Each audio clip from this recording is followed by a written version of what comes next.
It's been an awfully busy day. Gotta check the time here. Oh my gosh. Yeah, I didn't expect my good friend Cameron, aka Euron, the guy I play Ocarina of Time Majora's Mask randomizers with, to get me this, but thank you for this awesome gift. Definitely gonna have it right up next to my desk here, and definitely gonna be using this against the postman too. Definitely looking forward to that.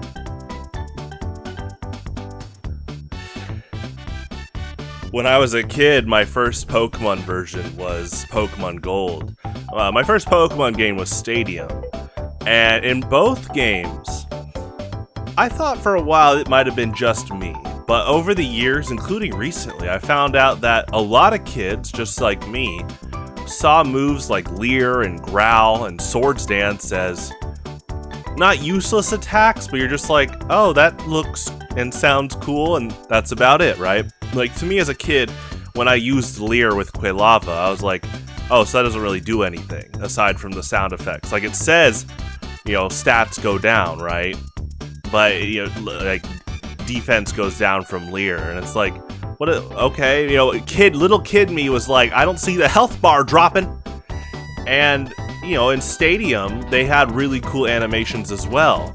Using Swords Dance with Charizard, you see the swords moving around. That looks cool. You see the coloration of the rising stat with Charizard. It says his attack raises. Now, during this time, I was learning to read more.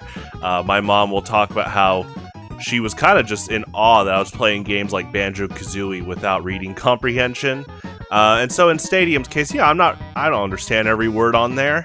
And I'm listening to the announcer, and I see the cool swords moving around, and the color move up. But even with all that, I still was like, okay, but, well, that didn't do any damage. Meanwhile, moves like Sky Attack and Fly, wow, those are doing a lot, with Moltres and Charizard.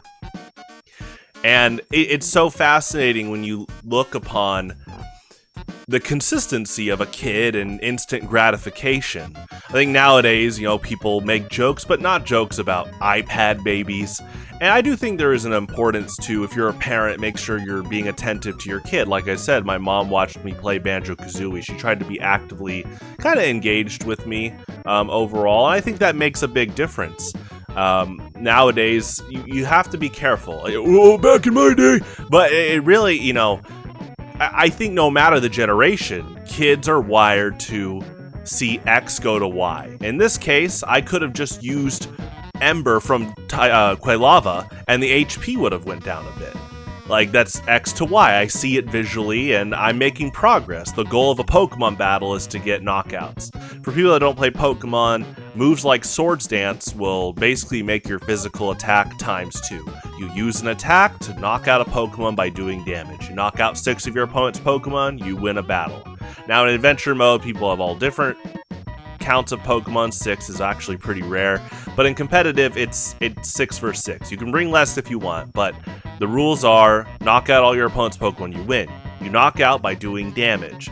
So as a kid, it's like, oh, I'm gonna do Tackle, Slash, Ember. In general, just doing damage like that is pretty big. But when you get to Leer, when you get to Swords Dance, there's no progress on the health bar, and it's just fascinating to me that learning how many other people went through that sensation where they're like, okay, what did Swords Dance do? I'm not trying to mock it personally, but yeah, there are people that would ask exactly that. Okay, what did that do? And once you cross the threshold of reading comprehension, like in my case, and understanding more of what's kind of going on in the background, you kind of understand the long-term benefits of raising your stats, right? Or decreasing your opponent's stats, to the point that, there's an ability called Intimidate that Pokemon like Incineroar and Arcanine have. When you send them out, they lower the opponent's attack stat by 1 stage. And that's basically a free Growl. Like, they now have implemented the move that I basically was like, oh, it's a nice novelty, not really going to use it much. Now is like a huge ability that people use a lot to this day, whether it's singles or doubles, Smogon singles, or just a bunch of doubles formats in the past. And it's amazing how that alone showing like, hey, stat changing can be big. Obviously on an ability where you don't have to use your one attack per turn, that's also pretty big. But as I got older, I realized, oh, I might not be seeing the health bar drop, but in the background, gears are moving. To the point that when you play, Smogon singles, which the standard formats are considered Uber to Little Cup. There's all these custom formats, but whenever I talk about Smogon singles, Smogon standard singles, Uber to Little Cup. And no matter the formats, stat-changing moves are pretty big. They're pretty big right now, and they've been big in the past. In fact, there's been quite a few Pokemon banned from certain formats where they're heavily associated with stat-boosting moves. There's a move called Shell Smash, which doubles your attack, special attack, and speed. Quiver Dance is the special equivalent of this. It doesn't boost as much, but you don't lose your stats. Regardless, boosting a bunch of stats with one move is pretty good. And so it's so much fun to recognize that as I got older, not only did long-term stat changing help in Pokemon, it helps in life. I've recently talked to my friends about how I'm upping my fiber intake for health. And, I think in the United States, we're not getting enough fiber overall. It's really important for gut health. And this is the equivalent of using Swords Dance rather than going for that Fire Blast Big Mac every other day. And I love a Big Mac, but understanding that, hey, upping your Raisin Bran game, I do love Raisin Bran, so it's a win-win. But to some people, upping their fiber, there's going to be foods they might not want as much. But the gut benefits to that are huge, the health benefits. And so it's fascinating to see that correlation of as I got older, I wanted to take care of my health. I dropped soda in early 2012. Just because of, again, that long-term thought process. And Pokemon helps with that. You see the swords move around, but you're not seeing the health drop. But then, just do a few slashes after that, and you tend to do a lot of damage with Charizard, and in a lot of other cases of just, you could boost your special attack, use Nasty Plot with Alakazam, and if they have nothing to outspeed Alakazam, they might just lose, right? But you dedicated a turn to basically upping your nutrition, brain power, muscle power. It is cool to see the equivalence of Pokemon in life there, and how in Pokemon competitive, it's a game of inches where one turn of someone potentially making a mistake, one turn of someone misclicking, one turn of someone being arrogant could cost them the game. And so that leap of faith of realizing that your kid self could be educated about, hey, if you do click Swords Dance right here with Zangoose, you could win because he's got quick attack, toxic boost with the toxic orb. It's a lot of these gears coming together and understanding that by clicking Swords Dance, you're going into Nitro mode. And again, it's so fascinating about our nature as children is do this, get that, right? It's not just children, they've done studies with animals, like, the monkeys where one got treated a little bit differently, where he got more berries after he got berries and the other one didn't. And so the other one got mad, right? The X to Y factor there. When it comes to how easily distracted kids can get, that's an important thing. It's not that they're easily distracted, they're dumb. No, their brains are forming all these neural pathways each day. Whatever's presented in front of them is gonna, usually last for an impression, whether it's in their behavioral patterns or just long-term memories. So I think if we can find ways to let kids see that over a long period of time, building upon things, whether it's health or going into a college fund, these Swords Dance-like moves, I think can make a lasting impact. And I'm so glad there's stories like Tortoise and the Hare that I was taught at a young age, where keeping a nice, steady pace can really be helpful. Obviously, the Hare is pretty talented, but he got arrogant. And so it's always fascinating to watch that interaction of someone that, look how much damage I'm doing, and you're just clicking Swords Dance, but then Charizard's now one slash away from KOing the opposing Pokemon. Or like I said, some Pokemon got banned from certain formats. Blastoise recently got banned, a while back. I say recent as in this generation. Blastoise got banned from quite a few formats. The way Smogon works is Uber's the highest, Little Cup's the lowest. Uber's like banned Pokemon, Little Cup are the not fully evolved Pokemon, like the early stages, the not fully evolved basics. And in between that, you have ZU to OU, which is all based off statistic usage, unless the council has to get involved and ban the Pokemon, right?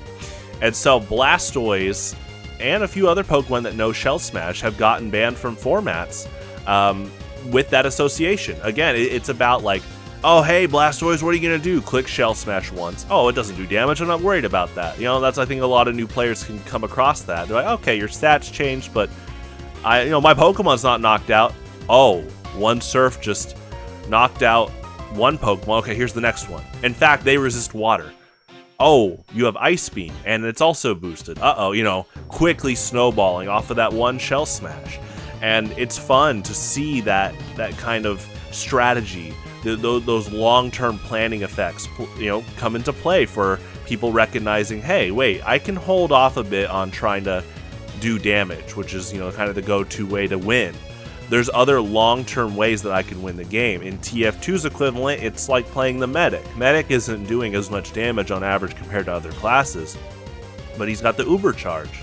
And Valve did a perfect way of, as you heal, you build this invulnerability state for you and your client, your health target, and it's game swinging. It's game swinging to the point that Medic is the queen chess piece of the game.